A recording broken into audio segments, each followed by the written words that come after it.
Cooking with প্রকৃতিতে আপনাদের সবাইকে স্বাগত। আমি প্রকৃতি চলে এসেছি আরেকটি নতুন রেসিপি নিয়ে। আজ আমি বানাবো সুজি দিয়ে খুব টেস্টি অ্যান্ড হেলদি একটা ব্রেকফাস্ট। এটা বাচ্চাদের আপনারা খুব সহজেই দিতে পারেন, কারণ এর মধ্যে তেলের পরিমাণটা খুবই কম থাকে আর খেতেও কিন্তু ভীষণ টেস্টি হয়। তাহলে এবার আমি রান্নাটা শুরু করছি। এখানে আমি 1 কাপ সুজি নিয়ে নিয়েছি, মিহি সুজিটাই নিয়েছি, আর দেব হাফ কাপ দই। খুব একটা বেশি টক দই দেবেন না। আর দিয়ে দিচ্ছি ওই হাফ কাপের মতনই জল, একটু বেশি আছে। এবার আমি ভালোভাবে মিশিয়ে নিচ্ছি। এই মিশ্রণটা আমি আধ ঘন্টার জন্য ঢাকা দিয়ে রেখে দেব, যাতে সুজিটা ফুলে যায়। এখানে আমি 1 টেবিল চামচ তেল নিয়ে নিয়েছি, দিয়ে দেব হাফ চামচ সর্ষে, আর 3টে কাঁচা লঙ্কা কুচি করে নিয়েছি, আর দিয়ে দিচ্ছি কারি পাতা। এবার আমি গ্যাসের ফ্লেমটা মিডিয়াম রেখে একটু ভাজা ভাজা করে নিচ্ছি। এখানে আমি 2টো মিডিয়াম সাইজ পেঁয়াজ কুচি করে নিয়েছি, দিয়ে দিলাম, আর একটু হালকা ভেজে নিচ্ছি। গ্যাসের ফ্লেমটা আমি মিডিয়ামই রাখবো, খুব একটা বেশি ভাজবো না, একটু ক্রাঞ্চিই রাখবো। 1 চামচ আমি আদা রসুনের পেস্ট নিয়েছিলাম, সেটা দিয়ে দিলাম, আর গ্যাসের ফ্লেমটা হাই রেখে একটু ভেজে নেব, যাতে আদা রসুনের কাঁচা গন্ধটা চলে যায়। এবার অ্যাড করব 1/4 টিস্পুন হলুদ গুঁড়ো আর 1/4 টিস্পুন গরম মশলার গুঁড়ো। এবার আমি হালকা ভেজে নিচ্ছি, গ্যাসের ফ্লেমটা লো করে।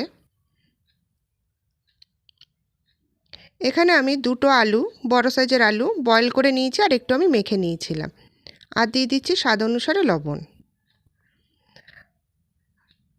পেঁয়াজ আর আলুটা আমি ভালোভাবে মিশিয়ে নিচ্ছি, আর গ্যাসের ফ্লেমটা আমি মিডিয়াম রাখবো। আলুটা তৈরি করা হয়ে গেছে, এবার যাচ্ছি নেক্সট প্রসেসে। 30 মিনিট পর আবার ফেরত আসলাম, সুজিটা বেশ ফুলে গেছে। এবার আমি কিছু জিনিস এর মধ্যে অ্যাড করব। দিয়ে দেবো হাফ কাপের থেকে কম জল, স্বাদ অনুসারে লবণ, আর হাফ চামচ খাওয়ার সোডা। এবার ভালোভাবে নাড়িয়ে নিচ্ছি, আর লবণটা এখানে একটু কমই দেবো, যেহেতু আলুর সবজিতে আমরা লবণ দিয়েছি। আর খাবার সোডা দেওয়ার পর বেশিক্ষণ রাখা যাবে না। এবার আমি যাচ্ছি নেক্সট প্রসেসে। এখানে আমি অল্প তেল ব্রাশ করে নিয়েছি। এবার ব্যাটারের থেকে অল্প ব্যাটার নিয়ে আমি ঠিক প্যানের মাঝখানে নিয়ে নেব, আর একটু গোল করে নেব। খুব একটা মোটা করা যাবে না, একটু হালকা পাতলাই করতে হবে প্যানকেকটা। এবার আমি যে আলু মাখাটা বানিয়েছিলাম, সেটাকে টিকির মতো করে তৈরি করে মাঝখানটাতে দিয়ে দিতে হবে, আর একটু চেপে চেপে দিতে হবে। ব্যাটারটা নিয়ে আবার আমি ওপর দিয়ে দেব। খুব একটা বেশি ব্যাটার দেওয়া যাবে না, একটু পাতলা করেই দিতে হবে। ভালোভাবে আলুটাকে ঢেকে দিতে হবে ব্যাটার দিয়ে। এবার আমি 5 মিনিটের জন্য ঢাকা দিয়ে দেব। 5 মিনিট হয়ে গেছে, 5 মিনিট পর ফেরত আসলাম। এবার হালকাভাবে উল্টে দেব, চারপাশ দিয়ে একটু তেল দিয়ে দেব। আবার আমি ঢাকা দিয়ে দেব 5 মিনিটের জন্য। 5 মিনিট পর আবার ফেরত আসলাম।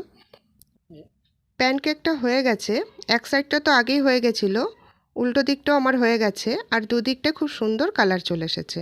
আমার একটা প্যানকেক বানানো কমপ্লিট। আমি আর একটা প্যানকেক বানিয়ে নিচ্ছি। সেমভাবেই আমি আবার তেল দিয়ে দিলাম, ব্যাটার দিয়ে দিলাম ঠিক মাঝখানে, ছোট্ট করে একটা গোল করে নিলাম।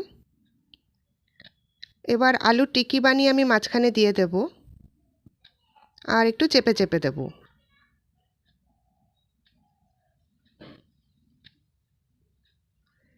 এবার ওপর দিয়ে আমি আবার ব্যাটার দিয়ে দেব, আর আলুটা যেন ঢেকে যায় সেইভাবেই ব্যাটারটা দেব, কিন্তু ব্যাটারটা খুব একটা মোটা করে দেওয়া যাবে না। ঢাকা দিয়ে দিলাম, আবার 5 মিনিট পর ফেরত আসলাম। একদিকের কালারটা খুব সুন্দর হয়ে গেছে, আমি একটু তেল দিয়ে দিলাম, আবার আমি ঢাকা দিয়ে দিলাম। দেখুন দুদিকের কি সুন্দর কালার চলে এসেছে, আর আমার প্যানকেকগুলো তৈরি হয়ে গেছে। এইভাবে আমি বাকিগুলো তৈরি করে নেব। সবগুলো প্যানকেকই আমার বানানো হয়ে গেছে। ভীষণ হেলদি আর টেস্টি এই প্যানকেক, আর বাড়িতে ব্রেকফাস্টের জন্য তো একদম পারফেক্ট। বাচ্চাদের টিফিনে বানিয়ে দিতে পারেন, বাচ্চাদের ব্রেকফাস্টে দিতে পারেন, বড়রাও খেতে পারেন। আর এতে আমি খুবই কম তেল ইউজ করেছি, তার জন্য খুব একটা শরীরের ক্ষতি হয় না এই প্যানকেক খেলে। আর আমার রেসিপিটা কেমন লাগলো আমাকে কমেন্ট করে জানাবেন। যদি ভালো লেগে থাকে তবে লাইক করবেন, আর আমার চ্যানেলটাকে সাবস্ক্রাইব করবেন। তাহলে আজ এই পর্যন্তই, বাই।